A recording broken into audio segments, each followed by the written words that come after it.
ప్రభునందుగా మన ప్రభువును రక్షకుడైన యేసుక్రీస్తు నామంలో కూర్చొని మీ అందరికీ శుభావందనాలు.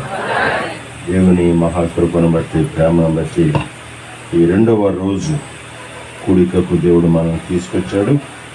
నిన్నటి దినాన్ని దేవుడు అద్భుతమైన రీతిలో మన సేవకులను బలపరిచి శ్రేష్టమైన సంగతులు, శ్రేష్టమైన వర్తమానాల చేత మనం నింపి నడిపించినందుకు దేవుని ఎంతైనా స్తుతించాం. ఈ 2వ దినం తిరిగి మరలా దేవుని సాన్నిధ్యానికి దేవుడు మనల్ని నడిపించాడు. అందుని బట్టి దేవుణ్ణి స్తుతిస్తున్నాం. ఈవేళ కొంచెం ఎక్కువ మంది నిన్నటి మీద వెరీ గుడ్, చాలా సంతోషం. ఇంతమంది కూడి రావటం, ఇంతమంది దేవుని వాక్యాన్ని వినటానికి ఇష్టపడటం అనేది గొప్ప సంగతి. మెసేజ్ అయిన తర్వాత మన వాళ్ళు రసన పంచారు. అంటే రసన పంచడం వెనక ఉన్న కారణం ఏంటంటే ఎండాకాలం వచ్చింది అబ్బాయి అని మనం గుర్తు చేశారనమాట. కాబట్టి సమ్మర్లో ఈ పెండాల కింద కూర్చొని వాక్యం వినటం చాలా కష్టం, చాలా ఇబ్బంది. అయినా మరి తప్పదు, కూడికలు మనం జరుపుకుంటున్నాం కాబట్టి కొద్ది నిమిషాలు మనం దేవుని వాక్యాన్ని శ్రద్ధగా ధ్యానం చేద్దాం. నేను ఖచ్చితంగా 1:30 వదిలేస్తాను.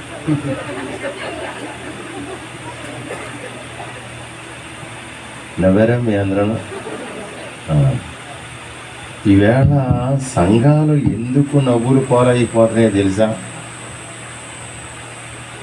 ప్రసంగికుడు ఎంత నవ్వితే అంత మంచి ప్రసంగికుడు. ఈ రోజుల్లో ప్రసంగికులు నవ్వించలేదనుకో, లాభలేదండి, పట్టులేదండి నీ దగ్గర అంటున్నారు. నవ్వించే ప్రసంగికులను పిలుచుకుంటేనే సంఘాలు నవ్వులు పాలవుతారు. కానీ తమ్ముడు చాలా అమూల్యమైన సంగతులు తమ్ముడు బోధించాడు. చాలా చక్కని విషయాలు తమ్ముడు మాట్లాడాడు. మనం ఫలించాలి, ఫలింపులోకి రావాలి అనేది చాలా మంచిగా చక్కని వివరణ ఇచ్చుకుంటూ మాట్లాడాడు. నిన్న మధ్యాహ్నం పెద్దిరాజు గారు భలే సంగతులు చెప్పారు. అన్న ఏమైనా నేను పెద్దిరాజు అన్నతో అన్నాను, అన్న లోకా గారితో తిరిగిన అనుభవం కదా, ఉంటాయి వర్తమానాలు అలాగా అని చెప్పాను. చాలా అమూల్యమైన సంగతులు వారు కూడా నిన్న మాట్లాడారు. నేను వయసులో పెద్దవాడిని కానీ అనుభవం చిన్నవాడు. వారంతా ధీటుగా దాటిగా వాక్యాన్ని ప్రకటించే శక్తి నాకు లేదు. అంత మాత్రమే కాదు, నేను రోగగ్రస్తుని కూడా. 3 నెలల బట్టి విరామం లేని పరిచర్య, రోజు ప్రయాణాలే.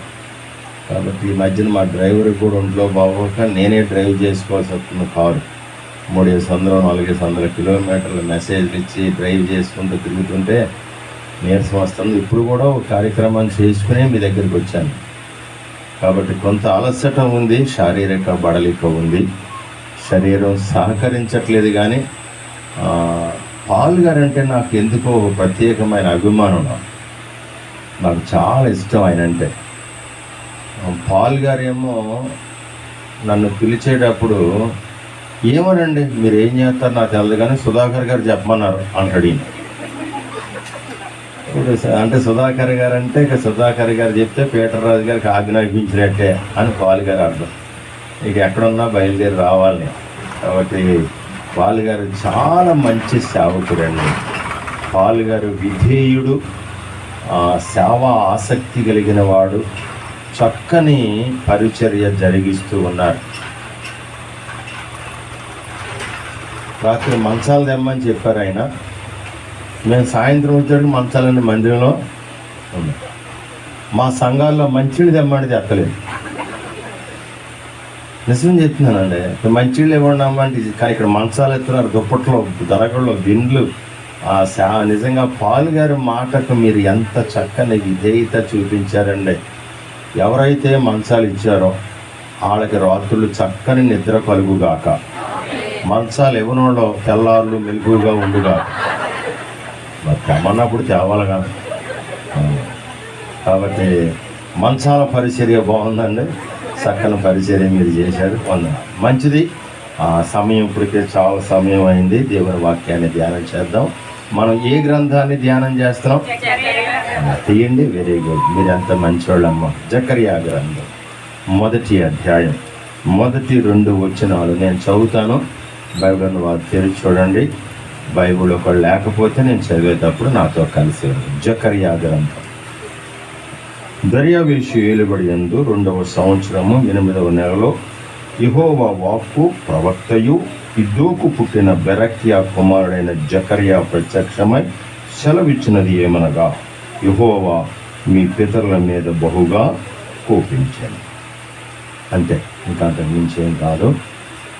ఇద్దరు ప్రార్థన చేశారు కాబట్టి నేను మరోసారి ప్రార్థన చేయను. కానీ అంటే జకర్యా గ్రంథం నిన్న రాని వాళ్ళు చాలామంది ఉన్నారు కాబట్టి అలా ఒక మాట అని ముందుకు వెళతాను. ఇశ్రాయేలీలు ఐగుప్తు చెరలో ఉన్నారు. 70 సంవత్సరాలు ఐగుప్తు చెర వారు ఉన్నప్పుడు ఆ రాజు ప్రేరేపింపబడి, ఒరే బాబు, తిరిగి వెళ్ళి మీ మందిరాన్ని కట్టుకోండి, యెరూషలేముకు వెళ్ళండి అన్నప్పుడు 42,000 మంది బబులోను దేశం నుంచి యెరూషలేముకు ప్రయాణం అయ్యారు. 3 రోజులు ప్రయాణం అయిన తరువాత వారి ప్రయాణం ఆగిపోయింది. ఎందుకంటే ఆ 42,000 మందిలో లేవీయులు లేరు. కాబట్టి తిరిగి జెరుబ్బాబెలు వెనక్కి వెళ్ళాడు. కొంతమంది లేవీయుల్ని ప్రోత్సహించాడు, వారిని కూడా తీసుకొచ్చాడు. అందరూ కలిసి యెరూషలేముకు వచ్చారు. దేవుని మందిరాన్ని కట్టడానికి పునాది వేశారు. అయితే కొన్ని ఆటంకాలు వచ్చినాయి, కొన్ని అభ్యంతరాలు వచ్చినాయి. రాజుగారికి ఉత్తరం రాశారు. ఉత్తరం రాస్తే రాజుగారు ఆ ఉత్తరం చదువుకొని, ఒరే బాబు, మందిరం పని ఆపేయండి అన్నాడు రాజుగారు. వెంటనే మనోళ్ళు ఏం చేశారంటే, మా భలే పని జరిగిందండి, మందిరం పని ఆపేయమన్నారు కదా, మా ఇళ్ళన్నా కట్టుకుంటాం అని ఇల్లు కట్టుకోవటం మొదలుపెట్టారు. ఆ సమయంలో ఇంచుమించుగా 16 సంవత్సరాలు దేవుని మందిర పని ఆగిపోయింది. దేవుని మందిర పని ఆగిపోయిందన్న తర్వాత దేవుడు హగ్గయ్యను జకర్యాను ఇద్దరిని కూడా ప్రేరేపించి వారి దగ్గరికి పంపించాడు. హగ్గయ్య ఎన్ని ప్రసంగాలు చేశాడు?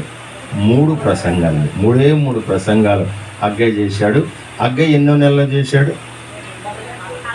2వ సంవత్సరము. ఇక నేను మాట్లాడినాను, మీరు మర్చిపోతే ఎందుకు? హగ్గయ్యకి జకర్యాకి ఎన్ని నెలలు తేడా ఉందండి? నేను 7 చూపిస్తున్నానుగా, చెప్పండి. ఎన్ని నెలల తేడా ఉందండి? 2 నెలల తేడాలో జకర్యా హగ్గయ్య ఇద్దరు వెళ్ళి ఇశ్రాయేలును దేవుని పని కొరకు వారు పురికొల్పారు. వెంటనే వారు దేవుని పని చేయటానికి సిద్ధపడి తిరిగి మందిర పని ప్రారంభించారు. మందిర పని ప్రారంభించినప్పుడు ఏం జరిగిందండి? 4 సంవత్సరాలు. ఎన్ని సంవత్సరాలు? 4 సంవత్సరాలు వారు తిరిగి దేవుని మందిరాన్ని నిర్మించారు. దేవుని మందిరము పూర్తి చేయబడింది, ప్రతిష్ఠ జరిగింది. ఆటంకాలు లేవా? ఉన్నాయి. అభ్యంతరాలు లేవా? ఉన్నాయి. చెప్పేవారు లేరా? ఉన్నారు. అయినా ఈసారి వారు ధైర్యం తెచ్చుకుని దేవుని పని జరిగించారు.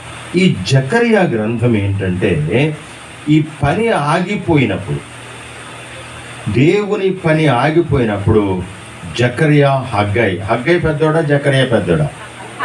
ఇద్దరికే వయసులో తేడా ఎంత? ప్రకటించడంలో 2 నెలలు, వయసులో తేడా ఎంత? ఇంచుమించుగా 40 సంవత్సరాల తేడా. ఒక ఆయన వృద్ధుడు, ఒక ఆయన యవనస్తుడు. జకర్యా గురించి బైబిల్ ఏం రాయబడింది?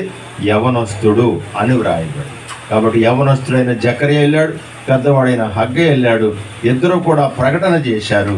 చివరకు దేవుని మందిరాన్ని తిరిగి నిర్మించడానికి ప్రజలు పురుకొల్పబడ్డారు, దేవుని పని చేశారు. జకర్యా గురించి 4 మాటలు చెప్పాను. 5 మాటలు చెప్పానా, 4 చెప్పానా? ఎన్నో కానీ కార్యం అంటారా? నెంబర్ 1, జకర్యా దేవుని వాక్కు పొంది దేవుని వాక్కును ప్రకటించినవాడు. కాబట్టి మనము దేవుని వాక్కును ప్రకటించాలి, కానీ మన ఇష్టానుసారమైన మాటలు ప్రకటించకూడదు. 2వదిగా జకర్యా యవనస్తుడు. చాలా యవన ప్రాయంలో దేవుని పని జరిగించిన వాడు జకర్యా. మూడవ మాట ఏం చెప్పాను? దేవుని మందిర పని కొరకు దేవుని ప్రజలను పురుకొల్పిన వాడు జకర్యా అని చెప్పాను.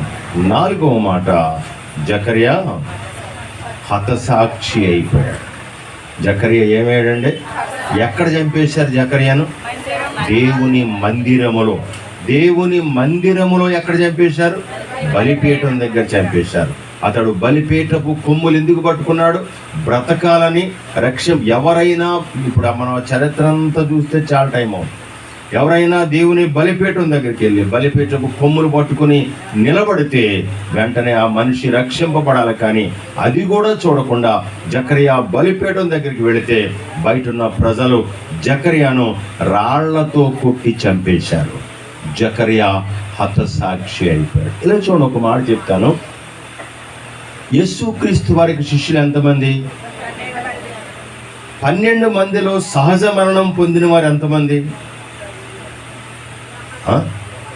ఒకే ఒక్కడు, యోహాను.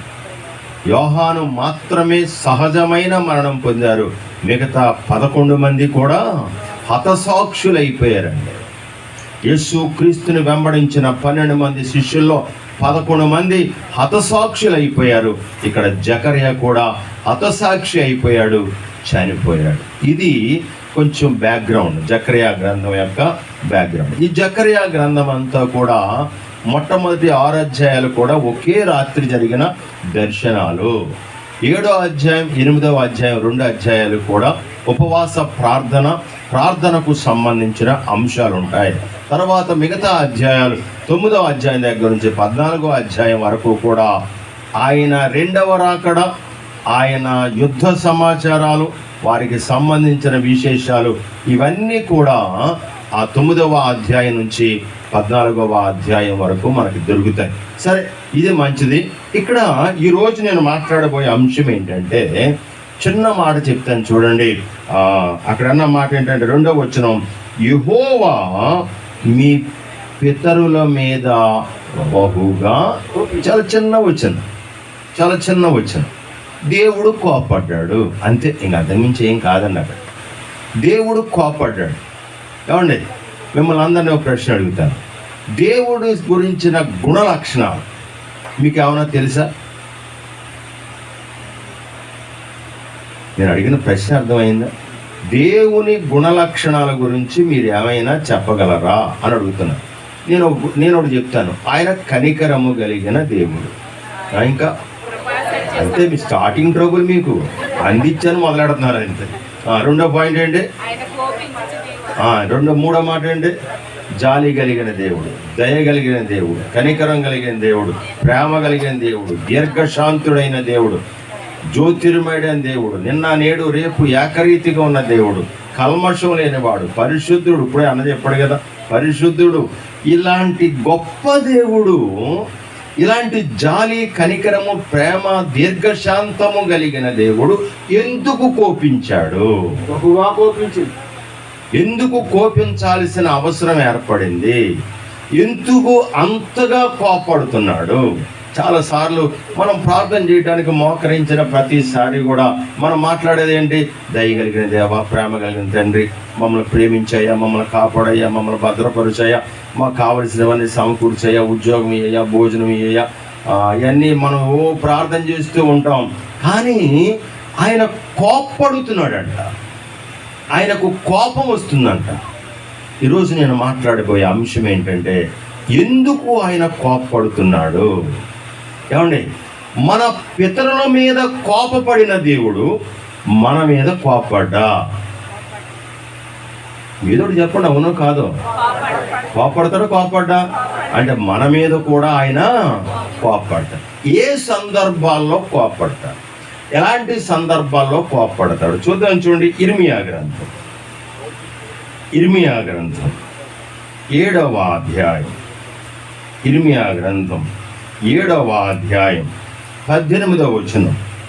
ఇర్మియా గ్రంథం. నాకు కోపం పుట్టించినట్లు ఆకాశ రాణి దేవతలకు పిండి వంటలు చేయవలెననియో అన్య దేవతలకు పానార్పణములు పోయవలెననియో పిల్లలు కట్టెలు ఏరుచున్నారు, తండ్రులు అగ్ని రాజబెట్టుచున్నారు, స్త్రీలు పిండి పిసుకుచున్నారు. నాకు కోపము పుట్టించున్నట్లు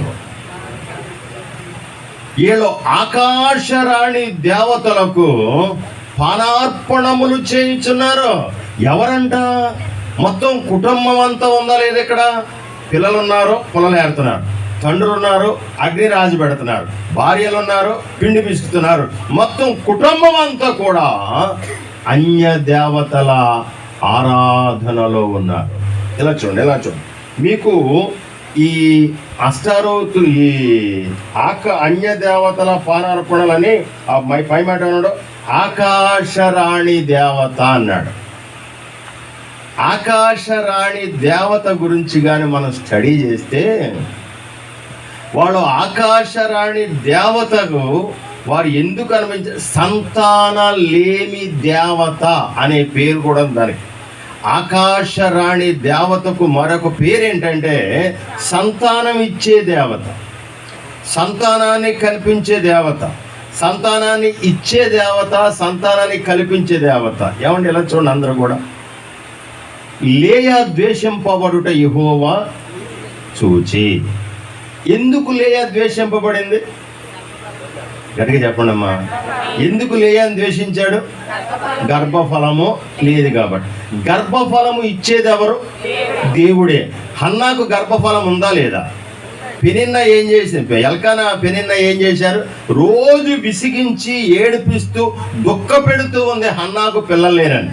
హన్నాకు పిల్లలు లేకపోవటం వల్ల పెనిన్న హన్నాను విసిగించడం వల్ల హన్నా తిరగబడి పెనిన్నా మీద పోట్లాడి, పెనిన్నాను దూషించి, పెనిన్నాను జగడమాడి ఇష్టానుసారంగా మాట్లాడింది.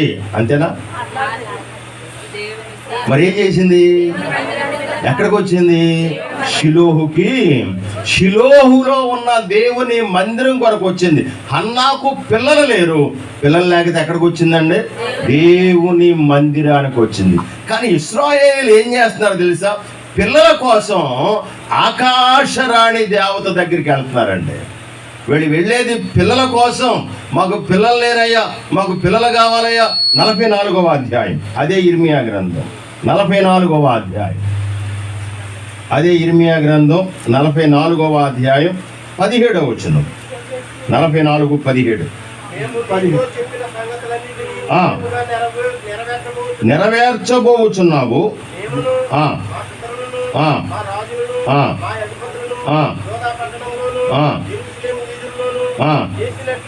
ఆకాశరాణికి ధూపము ఉందా లేదా? ఇక్కడ ఆకాశరాణి.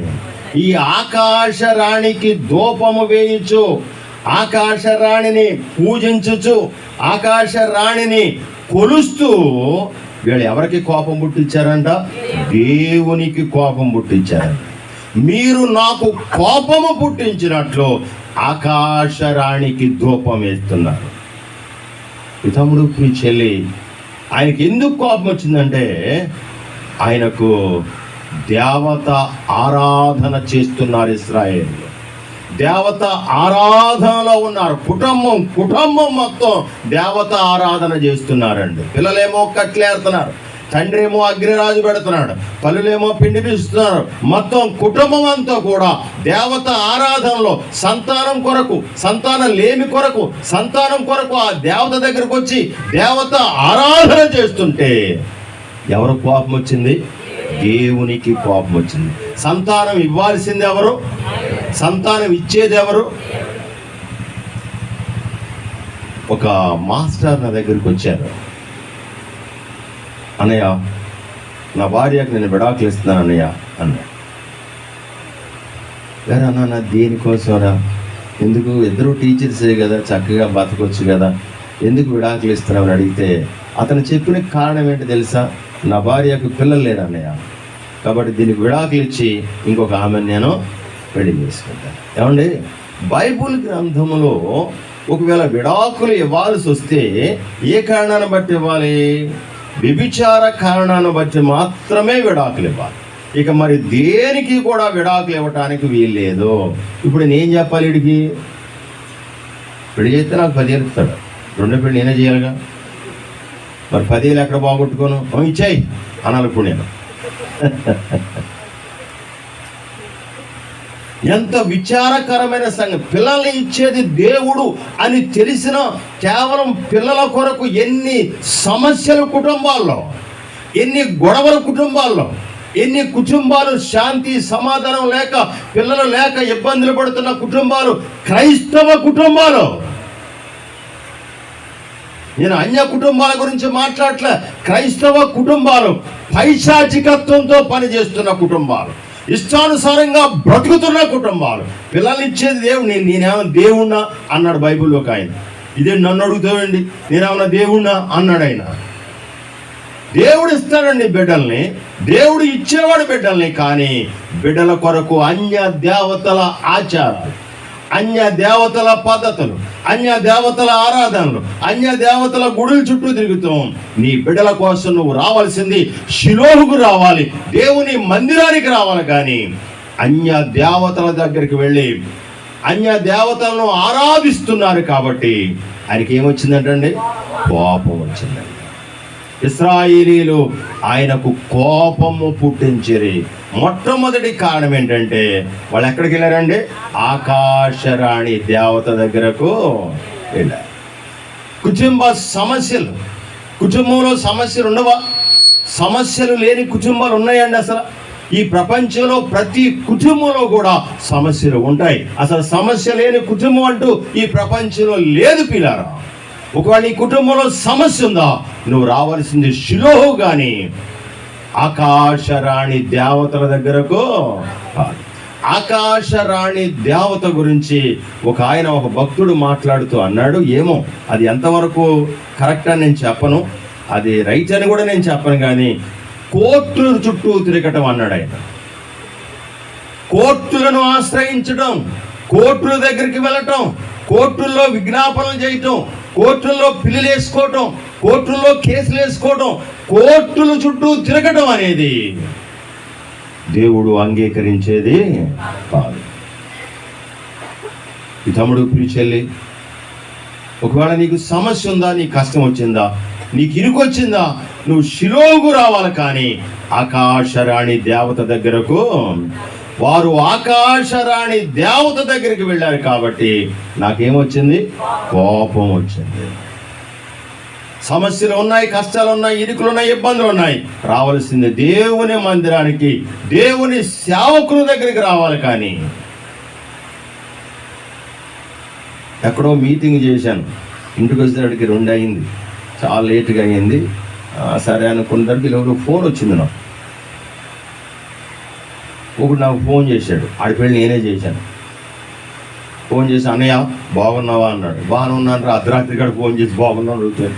సంగతి ఏంటి, అది ఏంటి సంగతి ఏంటంటే, అన్నయ్య నీకు ఫోన్ చేసి నీతో ప్రార్థన చేయించుకొని ఆత్మహత్య చేసుకుందాం అనుకున్నాను అన్నయ్య అన్నాడు. ఊరే ఇప్పుడు ఆత్మహత్య చేసి చచ్చిపోవడం అనుకోండి, పోలీసు వాళ్ళు వచ్చి ఫోన్ చేస్తారు. ఆఖరి ఫోన్ ఎవరిదే? పీటర్ రాజు, గులాబో పీటర్ రాజు అంటారు. నన్ను ఊరే ఆగరా బాబు, ఆగది. అంత కష్టమేం వచ్చిందిరా, అంత శ్రమ ఏం వచ్చిందిరా అంటే, ఇక అన్నయ్య ఈ అమ్మాయితో పడలేను అన్నయ్య, ఈ అమ్మాయికి మనకి కుదరదు, కానీ ఇక పైకి వెళ్ళిపోతాను అన్నయ్య అంటున్నాడు. ఆగు ఆగు ఆగని ఏం చేయను, అప్పుడే వచ్చాను, రెస్ట్ లేదు. మళ్ళీ వెంటనే బండి వేసుకు పరిగెత్తాడు దగ్గరికి. తెల్లవారులాడు, ఎందుకంటే లేకపోతే నన్ను మూసేస్తారు.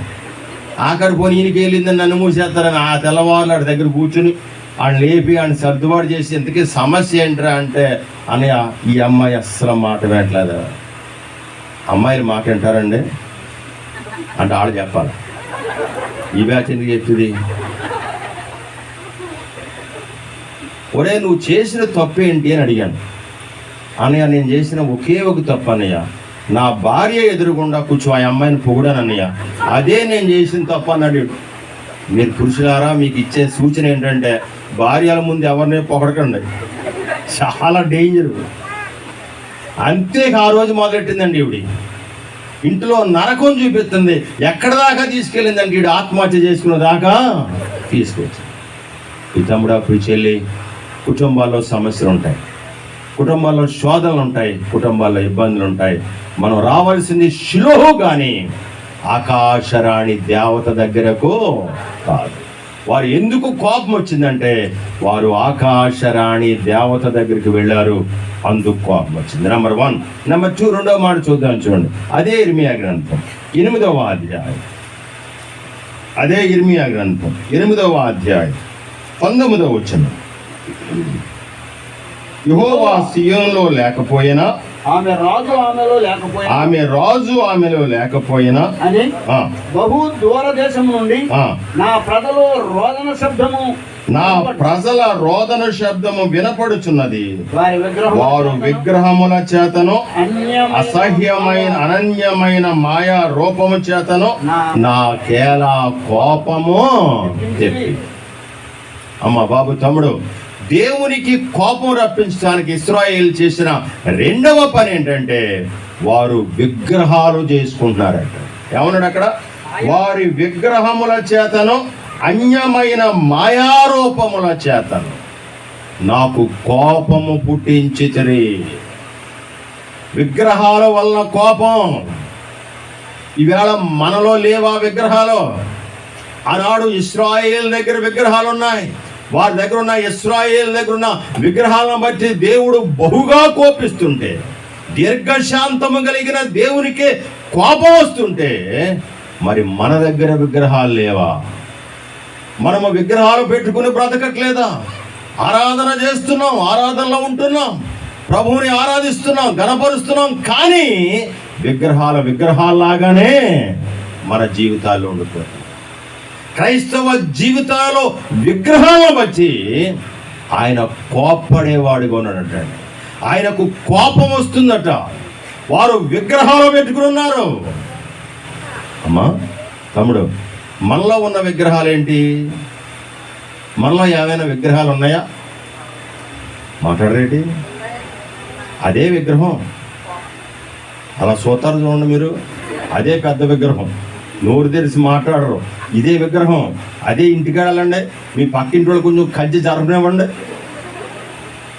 అక్కడ ఎలా మాడతారండి?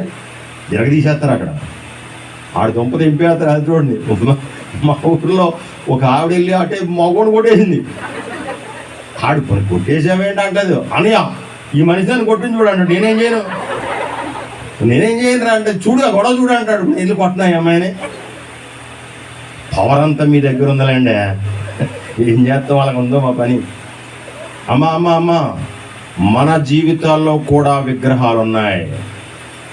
మచ్చుకు చెప్తాను, కోపము అనేది విగ్రహం, గర్వం అనేది విగ్రహం, ఆశ అనేది విగ్రహం, దురాశ అనేది విగ్రహం, ఇది నాకు కావాలి అనేది విగ్రహం, నేను అనేది విగ్రహం. ఇవన్నీ కూడా మన జీవితాల్లో ఉన్న విగ్రహాలంటే. ఈ విగ్రహాలు ఎవరి జీవితాలు అయితే ఉంటాయో వారందరినీ బట్టి కూడా దేవుడు నేను కోపిస్తున్నాను అంటాడు. అక్కడే నాకు కోపం వస్తుంది. ఎందుకు నాకు కోపం వస్తుంది అంటే వారి దగ్గర విగ్రహాలు ఉన్నాయి.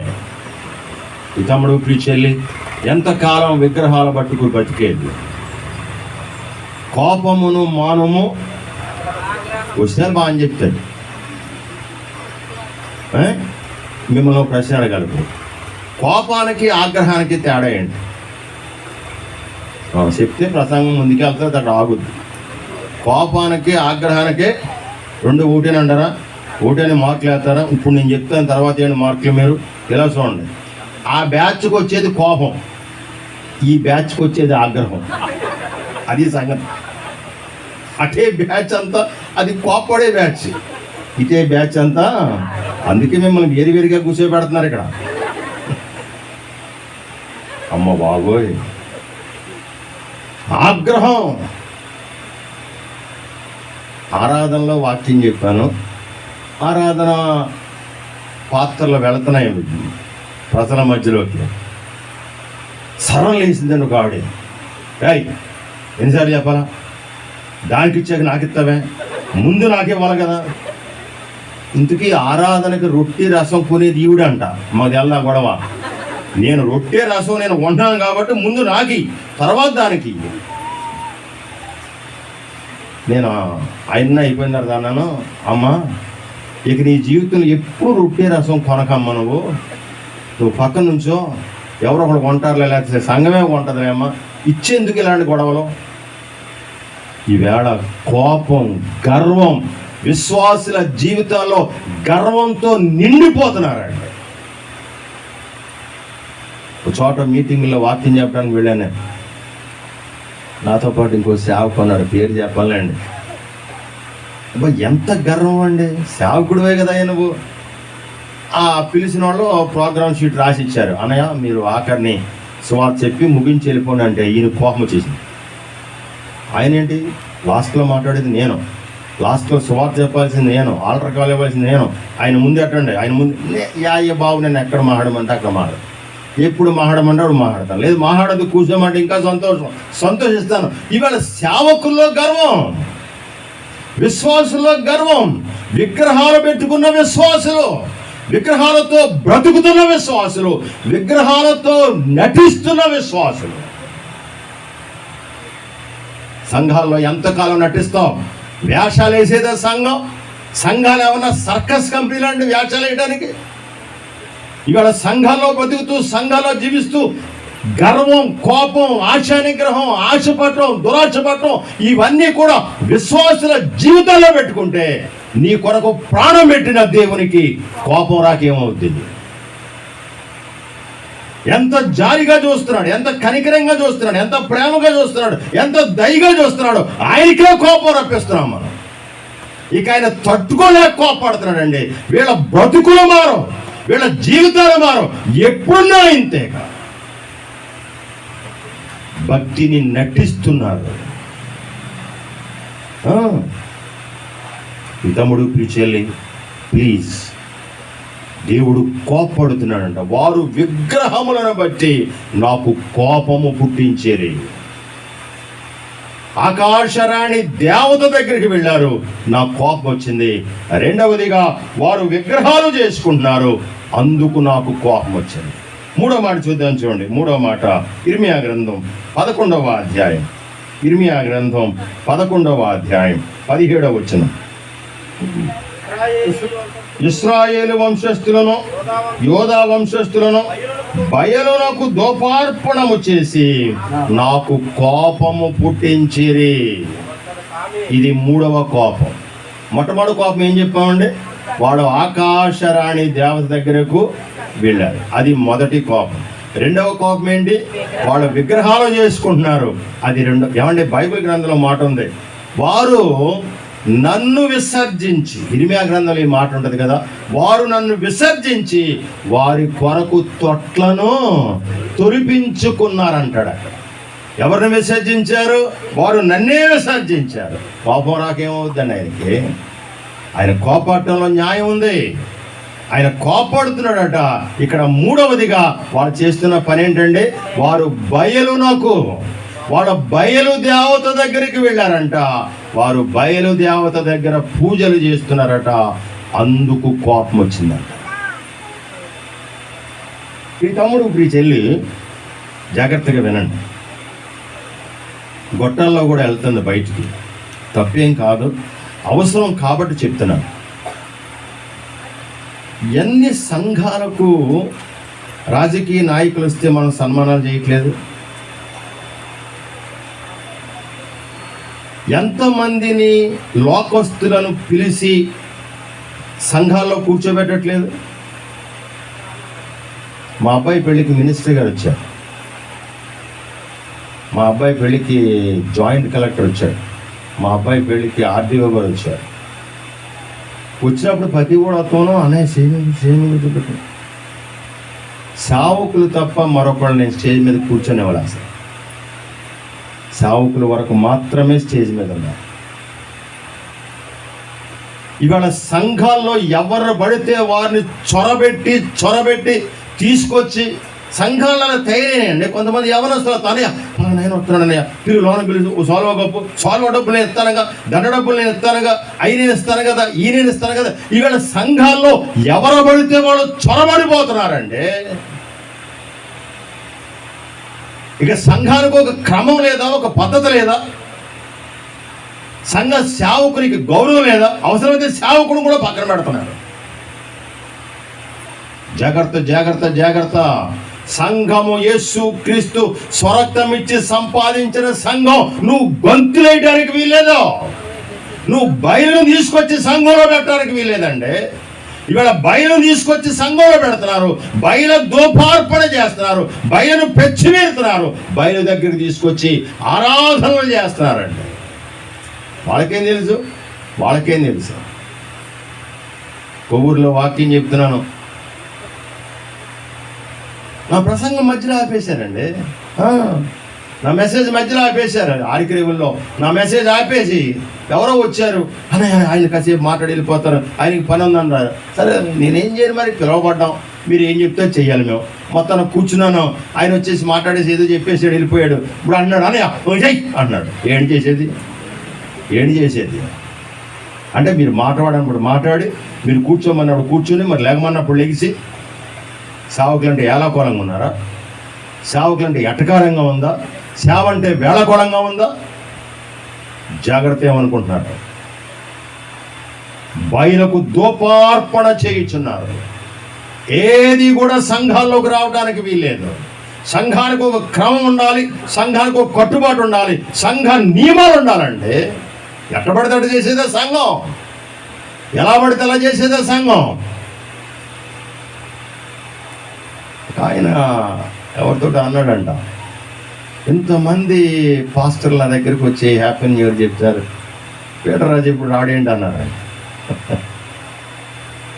దేవుని మహాకృప, దేవుని మహాకృప.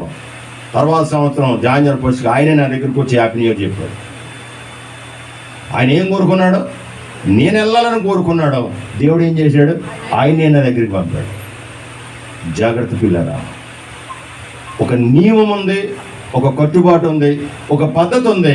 దాన్ని పాడు చేసి సంఘాన్ని నాశనం చేయొద్దు. ఆయన కోపడతాడు. జాగ్రత్త. ఆయన కోపించాను. అక్కడున్న మాట చదవండి మరోసారి. ఇశ్రాయేలు వంశస్థులను యోధా వంశస్థులను బయలునకు దోపార్పణ చేసి నాకు కోపము పుట్టించుట చేత వారు బయలు దోపార్పణ చేసేవారు. పిల్లరా, విశ్వాసులు లోకం కలిసిపోకూడదండి, మింగిలైపోకూడదు. ఈవేళ ఏమవుతుందంటే లోకం సంఘంలోకి వచ్చేసింది. లోకంలో ఉంటాయి ఏ గొడవలు, ఏదో పరిస్థితులు, ఇబ్బంది ఉంటాయి. ఇప్పుడు అవి సంఘంలోకి వచ్చేసి సంఘాలు గలిబిలైపోతున్నాయండి. ఇవాళ లోకంలో ఉన్న 2 గ్రూపులు సంఘంలో కూడా ఉన్నాయి. ఈ సంఘంలో ఉన్న 2 గ్రూపులు, ఆడో పాట పాడా, నేను పాట పాడాలి, వాడు ప్రార్థన చేశాడా, నేను ప్రార్థన చేయాలి, వాడు వాక్యం చెప్పాడా, నేను వాక్యం చెప్పాలి, వాడు మాట్లాడా, నేను మాట్లాడాలి. ఇవాళ సంఘాల్లో కూడా బయట ఉన్న గ్రూపులు తీసుకొచ్చి సంఘాల్లో పెడుతున్నారు, సంఘాలను విచ్ఛిన్నం చేస్తున్నారండి. కోపం రాదా ఆయనకి? ఆయన కోపం రాదా? సంఘం నీదా? నీ ఇష్టానుసారంగా ప్రవర్తించడానికి, నీ ఇష్టం వచ్చినట్టుగా చేయడానికి, సేవకుని గౌరవించకపోవడానికి, సేవకుని మాట వినకపోవడానికి, సేవకుడు చెప్పినట్టు చేయకపోవడానికి సంఘం నీదా? ఆయన స్వరక్తం ఇచ్చి సంపాదించిన సంఘం ఇవాళ దేవునికి కోపం పుట్టిస్తున్నారంటండి. నేను నిన్న చెప్పాను, ఇక్కడ నిలబడి సేవకుడు మాట్లాడుతుండగా అది దేవుని వాక్. అది ఈ తమ్ముడు ప్రిచెల్లి ఇశ్రాయేలు చేసిన 3వ తప్పిదం, వాళ్ళు బయలునకు దోపార్పణ చేస్తున్నారు. ఎన్ని తప్పిదాలు చెప్పాను? మొట్టమొదటిది ఏంటి? ఆకాశరాణి దేవతను పూజించారు. ఆకాశరాణి దేవతకు మరో పేరేంటి? సంతాన దేవత. సంతాన దేవతకు పూజలు చేస్తున్నారు కాబట్టి ఆయన కోపం వచ్చింది. రెండో మాట ఏంటి? విగ్రహారాధన చేస్తున్నారు, ఆయన కోపం వచ్చింది. మూడో మాట ఏంటి? వారు బయలునకు దోపార్పణ చేస్తున్నారు, అందుకు ఆయనకు. ఏమండి, నన్ను తప్పుగా అనుకోకండి. సంఘం, దేవుడు తన సంఘాన్ని తను కాపాడుకుంటున్నప్పుడు కూడా కొంతమంది సంఘంలో జొరబడి ఇవాళ సంఘాలని పాడు చేస్తున్నారు, సంఘ నియమాలను పాడు చేస్తున్నారు, సంఘ కట్టుబాట్లు పాడు చేస్తారు. మన సంఘాల్లో కూడా స్తుతి ఆరాధనలు వచ్చినాయి, తప్పేమనుందా? తమ్ముడు రాజబాబు గారు వచ్చారు, అన్నకు తెలుసు. ఎత్తడు చేతులు అంటున్నారు, మళ్ళీ ఈయన బుద్ధి ఉండక్కర్లా. ఈయన అంటున్నాడు 2 చేతులు వాళ్ళు ఎత్తండమ్మా.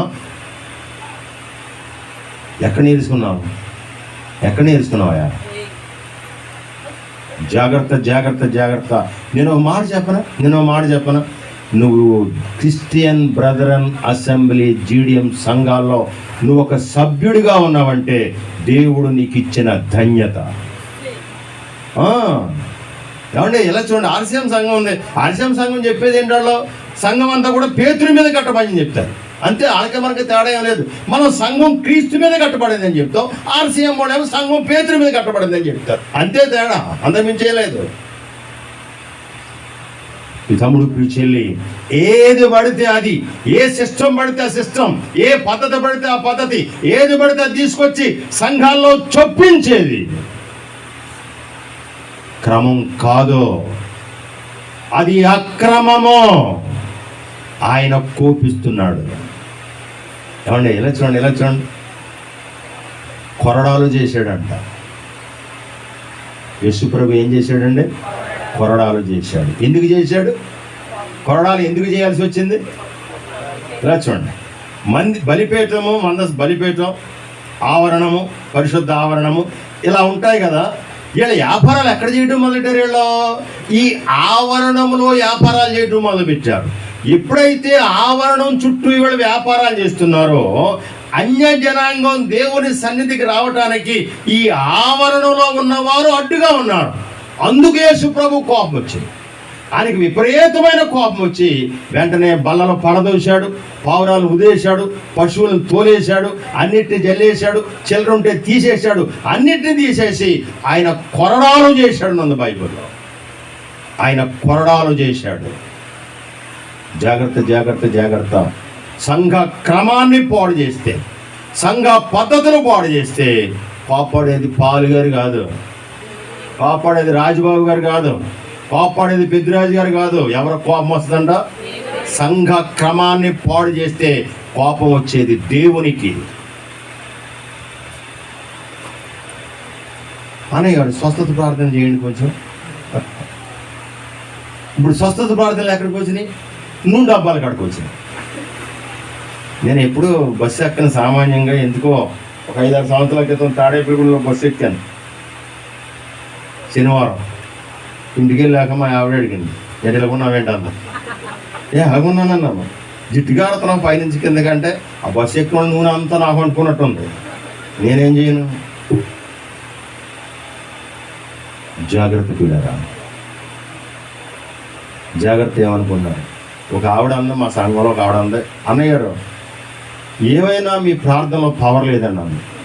ఊరే ఇదే అన్నావేంటమ్మా, ఎంత పవర్ఫుల్ ప్రసంగాలు చేస్తున్నాను, బోడని ప్రార్థన చేస్తున్నానంటే ఈ పవర్ లేదంటే, ఏం పవర్ ఉంది? మా ఆయన మళ్ళీ కొట్టాను, మిమ్మల్ని ప్రార్థన చేయమని ఆయన చేసేది మీరంటే, వెళ్ళిపో, ఈసారి ఉపవాస ప్రార్థన చేస్తాను, వెళ్ళిపో అన్నాను. అతనికి ఉపవాస ప్రార్థన చేసి మళ్ళీ ఒక వారం రోజుల తర్వాత మళ్ళీ కనపడింది నాకు. ఏమానను, మీ ఉపవాస ప్రార్థన కూడా పవర్ లేదండి అన్న. ఇక ఈ మనిషి కనపడతాం మానేసింది నాకు. ఓ నెలకు ఎప్పుడుకో కనపడింది. ఆ అమ్మాయిని అడిగాను, అమ్మాయి బాగున్నాడా మనోడు అన్నాడు. ఏం బాగుంటావు, సరి చేశానులే అంత. ఊరే ఊరి ఏం నువ్వు సరి చేస్తావేంటి అన్నాను. అలాగే యథావిధిగా కొడుతున్నాడు. ఈ లోపల చేతికి రాడ్ దొరికిందంట. రాడ్ వచ్చి 2 దగలు ఇచ్చాను, ఇప్పుడు బాగానే ఉంటున్నాడు అన్న. ఊరే ఏమండే, రాడ్ వచ్చి తగలొచ్చమని దేవుడు చెప్పాడు నీకు. ప్రమాణం చేసావు, వ్యాధి అందను, బాధ అందను, కలిమి అందను, లేమి అందను, సంతానం కలిగినా కలగకపోయినా నా జీవిత కాలం అంతా నీకు విధేయురాలే ఉంటాను అని ప్రమాణం చేసావు. మరి అక్కడ ఆ ప్రమాణం ఏమైపోయింది? రాడ్ వచ్చుకున్నప్పుడు ఆయన కోపం వస్తే జాగ్రత్త.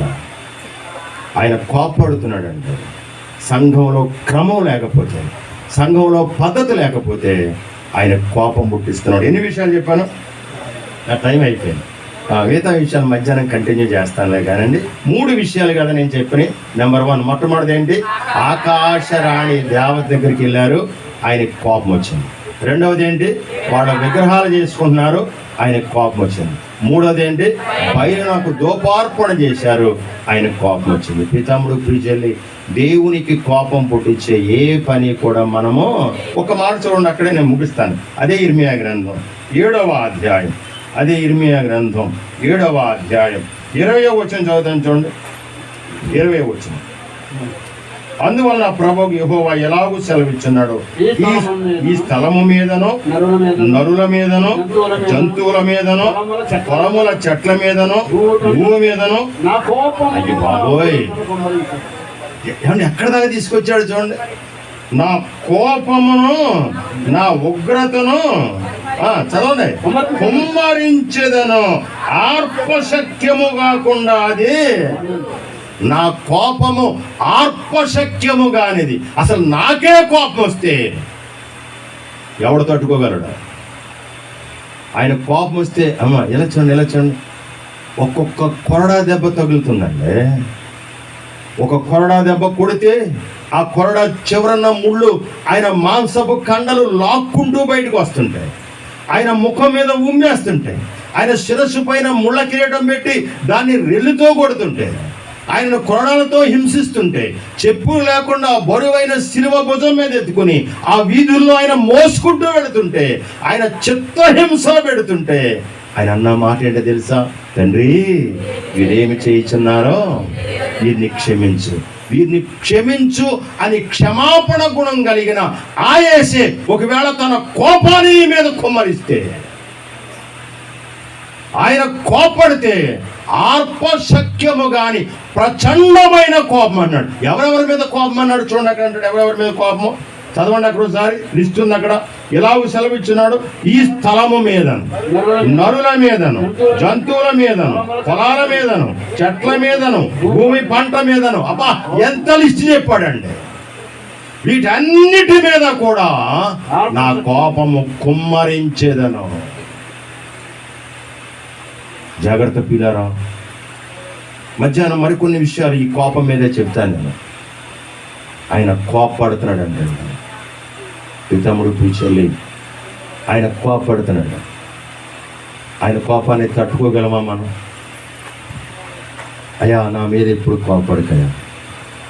నిజమే, నా దగ్గర అవిధేయత ఉంది, నా దగ్గర విగ్రహాలు ఉన్నాయి, నా దగ్గర ఆకాశరాణి దేవత పూజలు ఉన్నాయి, నా దగ్గర బయలు పానార్పణలు ఉన్నాయి. అయ్యా క్షమించయ్యా, ఇంతవరకు తెలియక చేశాను, ఇంతవరకు ఎరుగక చేశాను, ఇంతవరకు వాక్యాన్ని తెలుసుకోకెళ్ళాను, కానీ ఇక మీదట అలాంటి జీవితం నా దగ్గర ఉండదు. నీ కోపం నా మీద కుమ్మరించొద్దు, నీ కోపం నా మీద కుమ్మరించొద్దు. నేను ఒక యవనస్తుడు, ఇద్దరం కూడా డిగ్రీ చదువుకున్నాం రాజమండ్రిలో. ఆ తర్వాత నేను బిజెడికి గుంటూరు వెళ్ళిపోయాను. ఆ అబ్బాయి హైదరాబాదు వ్యాపారం చేయడానికి వెళ్ళిపోయాడు. వ్యాపారంలో విస్తానుసారంగా ఖర్చు సంపాదించాను, కోట్లు సంపాదించాను. మేము డిగ్రీ చదువుతున్న 3 రోజులు కూడా విజయ్ కుమార్ గారు అని జాన్ వెస్లీ ఆ నాన్నగారు ఆ చర్చికి వెళ్ళేవాడు. జాన్ వెస్లీ గారు నాన్నగారికి సైకిల్ కూడా లేదు, నా సైకిల్ మీద తిప్పేవాడిని. 3 సంవత్సరాలు నా సైకిల్ మీదే తిప్పాను. నేనే డ్రమ్ము కొట్టేవాడు, ఆడు పాటలు పాడేవాడు, నేను డ్రమ్ము కొట్టేవాడిని, ఆయన వాక్యం చెప్పేవాడు. 3 సంవత్సరాలు ఇదే పరిచర్య, డిగ్రీ చదువుతున్న 3 సంవత్సరాలు. కానీ ఇప్పుడు హైదరాబాద్ వెళ్ళి వ్యాపారం చేయటం మొదలెట్టిన తర్వాత, వ్యాపారంలో విపరీతమైన డబ్బు వచ్చిన తర్వాత వాడు దేవుని మర్చిపోయాడు, సేవ మర్చిపోయాడు, పరిచర్య మర్చిపోయాడు, అన్నీ మర్చిపోయాడు. అంటే ఒకసారి హైదరాబాద్లో కలిసాడు, ఇంటికి తీసుకెళ్ళాడు. ఇంటి పరిస్థితులే మారిపోయాయి, ఇంటి రూపురేఖలే మారిపోయాయి. వాడితో అడిగాను, అరే ఏంట్రా ఇదంటే అంటే, రే ఇవాళ ఈ స్థితిలో ఉంటా కారణం ఇవేరా అన్న. భోంచేయమన్నాడు. చిచ్చే నీ ఇంటికాడు భోంచేయడం అన్నాను, వచ్చేసాను. ఈ తమ్ముడు ప్రిచెల్లి, వాడు పెద్ద కొడుకు చాలా తెల్లగా ఉంటాడు, వాడు రెండో కొడుకు చాలా నల్లగా ఉంటాడు. ఒకసారి భార్య భర్త ఇద్దరు కూడా బజారుకి బయటకు వచ్చారట. ఈ పెద్ద కొడుక్కి ఒక అవకాశం వచ్చింది. చిచ్చి నేను ఇంత తెల్లగా ఉన్నాను, మా తమ్ముడు ఇంత నల్లగా ఉన్నాడు, వీడిని ఏదో ఒకటిలాగా చేసి తెల్లగా చేయాలి అని ఈ అదో టీవీలన్నీ చూస్తుంటాం కదా మనం. టీవీలో అడ్వర్టైజ్మెంట్, వాషింగ్ పౌడర్ నిర్మా, పాల లాంటి తెలుపు అంటుంటాడు. అది చూసాడు వీడు. అది చూసి ఏం చేశాడు, వాళ్ళ తమ్ముడు తీసుకెళ్ళి వాషింగ్ మెషిన్ వచ్చాడు. Washing machine centrifugal force and centripetal force అని అభికేంద్ర బలము అపకేంద్ర బలము ఈ బలాలతో పనిచేసేది వాషింగ్ మెషిన్. ఎప్పుడైతే వాషింగ్ మెషిన్ స్విచ్ చేశాడో ఆ వాషింగ్ మెషిన్ వాడు బాడీలో ఉన్న రక్తం అంతా కూడా చెవుల్లోంచి ముక్కులోంచి నోట్లో నుంచి అది రక్తానంతా పిండేస్తుందండి. ఎప్పుడైతే రక్తం అంతా చూశాడో ఈ పిల్లాడు భయపడిపోయాడు, స్విచ్ ఆపాడు. కానీ ఏం చేయాలో తెలియట్లేదు, అపస్మారకమైన స్థితిలోకి వెళ్ళిపోయాడు పిల్లాడు. ఈ లోపల కారు హారన్ మోగింది. వాళ్ళ అమ్మగారు వాళ్ళ నాన్నగారు వచ్చాడు, పరిగెత్తుకుంటూ వెళ్ళాడు, తలుపు చాటును దాక్కున్నాడు. తల్లిదండ్రులు లోనకు వచ్చారు. ఆమె లోనకు వస్తూ పెద్దోడా చిన్నడా పెద్దోడా చిన్నడా అనుకుంటూ ఆమె లోనకు వచ్చిందండి. ఈలోపు ఆమె కళ్ళు వాషింగ్ మిషన్ వైపు వెళ్ళి వాషింగ్ మిషన్లో పిల్లాడు అపస్మారక దిశలో పడుకున్నాడు. వీడు ఎప్పుడైతే తలుపు తీశాడో పరిగెట్టుకుంటూ వెళ్ళి వాళ్ళ అమ్మ వాళ్ళ నాన్న ఎక్కడైతే తిడతారనుకున్నాడో వెళ్ళి కారు కింద దాక్కున్నాడు. వీడు కారు కింద దాక్కున్నాడు. వెంటనే భార్య అంది, అయ్యా పిల్లాడు చచ్చిపోయాడయ్యా అంది. ఆ పిల్లాడిని తీసుకుంది, పరిగెత్తుకుంటూ కారులోకి వచ్చి కూర్చుంది. తండ్రి కారు స్టార్ట్ చేశాడు, రివర్స్ కేసి వెనక్కి లాగాడు. వెనక్కి లాగేటప్పటికి కారు కింద ఉన్న పెద్ద కొడుకు మీదకి కారు ఎక్కింది. పొట్ట పగిలి అక్కడికక్కడ చచ్చిపోయాడండి. కారు ఎప్పుడైతే రివర్స్ అయిందో టాప్ అని శబ్దం వచ్చింది. ఏంటి శబ్దం అని చూశాడు, పెద్ద పిల్లోడు శవం. ఈ లోపల కారులో ఉన్న చిన్నపిల్లాడు కూడా చచ్చిపోయాడు. 2 శవాలు చూసిన తల్లికి మెంటల్ వచ్చింది, పిచ్చి వచ్చింది. 3 నెలలకు చచ్చిపోయింది. 3 చనిపోయిన శవాలను చూశాడు. తండ్రి వ్యాపారం అంతా పోగొట్టుకున్నాడు. చివరికి ఒక అపార్ట్మెంట్లో వాచ్మెన్గా పనిచేస్తున్నాడు. ఈవేళ అతని స్థితి దయనీయమైన స్థితి. నా కోపాన్ని కుమ్మరించేదను, నీ మీద, నీ పిల్లల మీద, నీ భూమి మీద, నీ పంట మీద, నీ సమస్త మీద కూడా నా కోపాన్ని కుమ్మరించేదను. జాగ్రత్త ఏమనుకుంటున్నారు? ఈ లైఫ్ స్పాన్లో, ఈ కొంచెం ఉన్న లైఫ్లో దేవునికి అనుకూలంగా దేవునికి భయపడుతూ బ్రతకలేని క్రైస్తవ సమాజం మీద ఒకవేళ ఆయన కోపంతో ప్రారంభిస్తే తట్టుకోగలిగే శక్తి నీ దగ్గర ఉందా? తట్టుకోగలిగే ధైర్యం నీ దగ్గర ఉందా? తమ్ముడు పిలిచెల్లి, ప్లీజ్, ఆయన దయ, ఆయన ప్రేమ, ఆయన కరుణ, ఆయన కృప, ఆయన కనికరం మన మీద ఉండాలి. కానీ మన మీద ఉండాల్సింది ఆయన కోపం కాదండి. ఆయన కోపం కాదు. చిన్న మాట అన్నాడు జకరియా, ఆయన కోపడుతున్నాడు అన్నాడు. ఒకటే మాట, ఇంకేం మాట్లాడాలి. ఆయన కోపడుతున్నాడు. ఎందుకు కోపడుతున్నాడు? మీరు బబులోను నుంచి వచ్చి మందిరం కడతాం మానేసి ఇల్లు కట్టుకున్నారు. కోపడికి ఏం చేస్తాడు ఆయన? మీరు బబులోను నుంచి వచ్చి యెరూషలేములో మందిరం కట్టకుండా బయలుదేవతలకు ఆరాధన చేస్తున్నారు. మీరు మందిరాన్ని కట్టకుండా బయలుదేవతలను పూజిస్తున్నారు. ఆకాశాన్ని దేవత దగ్గరికి వెళ్తున్నారు. విగ్రహాల దగ్గరికి వెళ్ళి విగ్రహాల పూజలు చేస్తున్నారు. ఆయన కోపం వస్తుంది. ఆయన కోపం వస్తుంది. ఈ తమ్ముడు పిలిచెల్లి, ఆయన కోపము ఆర్పశక్యముగా అంటారు. అంతటి కోపం మన మీద చూపిస్తే మన పరిస్థితి ఏంటి? అమ్మ, సరి చేసుకుందాం, చక్కబెట్టుకుందాం. దయచేసి సమస్యలు ఉన్నాయా? షిలోహుకు రా, దేవుని మందిరానికి రా. విగ్రహాలు ఉన్నాయా? తీసి పడండి. కోపం, ఆగ్రహం, గర్వం, అవిధేయత ఇవన్నీ తీసి పడేయండి. లేదా ఆయన కోపపడతాడు. 3వదిగా బయలుదేవతల సంఘాలు క్రమాన్ని పాడు చేసేది ఏదున్నా తీసి పడేద్దాం. ఈ 3 కూడా ఆయనకు కోపం పుట్టిస్తాయి. కాబట్టి ఆయన కోపం పుట్టించకుండా ముందుకు సాగుదాం. వీలైతే మధ్యాహ్నం మరికొంత వివరణ దాని మీద చూద్దాం. తల ఉంచండి, ప్రార్థన చేద్దాం. ప్రేమ కలిగిన మా తండ్రి, దయగలిగిన మా ప్రభా, నిజమేనయ్యా, చాలా సందర్భాల్లో చాలాసార్లు మీ కోపం పుట్టిస్తున్నావయ్యా. మమ్మల్ని క్షమించి ప్రభా. ఆనాడు మా పితరులు కోపం పుట్టించారు, ఈనాడు మేం కోపం పుట్టిస్తున్నాం అయ్యా. నువ్వు కోపడితే ఆర్పశక్యము కానీ కోపము అనంద బైబిల్ ఎన్నో ఉదాహరణలు మా కళ్ళ ముందు ఉన్నాయి. నువ్వు కోపడేది దేని మీద? మా కుటుంబాల మీద, మా సంపద మీద, మా ఐశ్వర్యం మీద, మా డబ్బు మీద, మా పంటల మీద, మా భూమి మీద, సమస్తం మీద నువ్వు కోపడతానంటున్నావు అయ్యా. మా మీద అంత కోపాన్ని చూపించగలవా? నిజమే, మేము అవిధేయులమయ్యా, మేము గర్వంతో ఉన్నామయ్యా. మమ్మల్ని క్షమించు ప్రభా, మమ్మల్ని క్షమించు ప్రభా. ఇక మీదట నీ కొరకు నమ్మకమైన విశ్వాసంగా బతుకుతాం.